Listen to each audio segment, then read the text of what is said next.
ఎవరైనా సరే ఆడబిడ్డలపైన అత్యాచారాలు చేసి తప్పించుకోవాలంటే ఈ ప్రభుత్వంలో వీలు కాదు. అదే చివరి రోజు అవుతుందని మరొకసారి హెచ్చరిస్తున్నా. చాలా కఠినంగా చెప్తున్నా. ఇంకా కొంతమంది అక్కడక్కడ చూస్తున్నాను, ఆకతాయిలున్నారు, ఇష్టానుసారంగా ప్రవర్తిస్తున్నారు. వారందరికీ కూడా ఒక మెసేజ్ పోవాల్సిన అవసరం ఉంది. నేను ఒకప్పుడు ఒక మెసేజ్ ఇచ్చాను. ఈ రాష్ట్రంలో లా అండ్ ఆర్డర్ మెయింటైన్ చేయాలి, తీవ్రవాద సమస్య పరిష్కారం కావాలి, మత విద్వేషాలు లేని రాష్ట్రంగా మత సామరస్యాన్ని పెంచాలి. ముఠా నాయకులందరినీ ఒకటే మెసేజ్ ఇచ్చాను. తరతరాలుగా మీరు ముఠాలకు పాటుపడుతున్నారు. కుటుంబాలు లేకుండా పోయే పరిస్థితి వస్తూ ఉంది. ఇంక ఈ రాష్ట్రంలో జరగడానికి వీలు లేదని ఆ రోజు కూడా చాలా స్పష్టంగా కంట్రోల్ చేశాం. రౌడీలకు ఒక మెసేజ్ ఇచ్చాం. ఈ రాష్ట్రంలో రౌడీ అనేవాడు ఉండడానికి వీలు లేదు. ఈ రాష్ట్రం మీకు సహకరించదు. అలాంటి వాడు ఉంటే ఈ రాష్ట్రాల నుంచి పారిపోవడం బెటర్ అని చెప్పి కూడా హెచ్చరించా. ఇప్పుడు కూడా చెప్తున్నా, ఎవరైనా సరే రౌడీజం చేసి మళ్ళా తప్పించుకుంటామంటే అలాంటి వాళ్ళని ఎట్టి పరిస్థితుల్లో వదిలిపెట్టమని అసెంబ్లీ సాక్షిగా హెచ్చరిస్తున్నారని కూడా అయితే అధ్యక్ష, ఇవన్నీ జరగాలంటే ఈరోజు మనం చూస్తే కొన్ని చట్టాలు కూడా పగడ్బందీగా ఉండాల్సిన అవసరం ఉంది. అందుకే ల్యాండ్ గ్రాబింగ్ బిల్ నిషేధం కింద 2024 కొత్త చట్టం తీసుకొస్తున్నాం.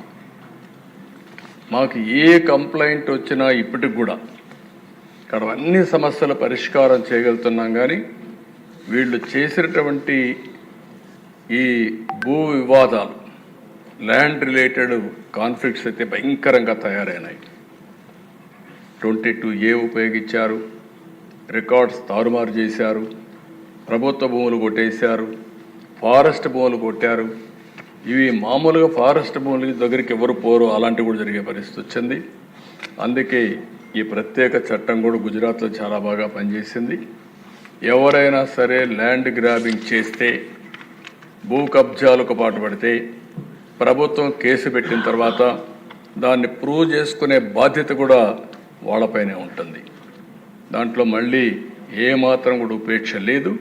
అలాంటి పగడ్బందీ చట్టాన్ని కూడా తీసుకొస్తున్నాం. ఈ చట్టం ద్వారా ఎక్కడైనా ఎవరైనా సరే భూ కబ్జా చేయాలంటే భయపడే పరిస్థితి రావాల్సిన ఉంది. అలాంటి చట్టాన్ని కూడా తీసుకొస్తామని చెప్పి కూడా నేను మీకు తెలియజేస్తున్నాను.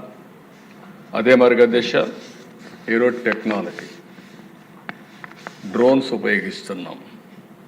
ఇంకా మా వాళ్ళందరూ మాస్టరైజ్ చేస్తున్నారు. అవసరమైతే డ్రోన్స్ ద్వారా నైట్ పెట్రోలింగ్ కూడా చేయడానికి, పోలీస్ పెట్రోలింగ్ బదులు డ్రోన్ పెట్రోలింగ్ చేయడానికి కూడా శ్రీకారం చుడుతున్నాం. CCTV కెమెరాలు పెడుతున్నాం, లేటెస్ట్ టెక్నాలజీ పెడుతున్నాం. ఒక్కొక్కసారి దిశ చాలామంది కేసుల్లో తప్పించుకుంటున్నారంటే నేరాలు చేయడం, సాక్ష్యాలను తారుమారు చేయడం, తద్వారా పనిష్మెంట్ లేకుండా తప్పించుకునే పరిస్థితికి వస్తున్నారు. కానీ ఇటీవల డిపార్ట్మెంట్ మీరు చూస్తే చాలా గట్టిగా పనిచేసి 2-3 నెలల్లోనే శిక్షలు పడే కన్విక్షన్ వచ్చే పరిస్థితి తీసుకొచ్చారు. దానికి డిపార్ట్మెంట్ మనస్ఫూర్తిగా అభినందిస్తున్నా. ఇది వండర్ఫుల్ వర్క్.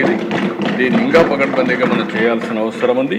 ఇది కూడా చేస్తామని చెప్పి నేను మీకు తెలియజేసుకుంటూ, ఇంకొక పక్కన సైబర్ సెక్యూరిటీ కూడా చాలా ముఖ్యం.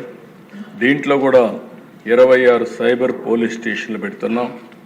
దీని ద్వారా కూడా ఎక్కడ సైబర్ క్రైమ్ చేస్తే అలాంటి నేరస్తుల్ని ఇమీడియట్గా పట్టుకునే పరిస్థితి వస్తుంది. FSL కూడా ఇంకా బాగా ఇంప్రూవ్ చేయాల్సిన అవసరం ఉంది.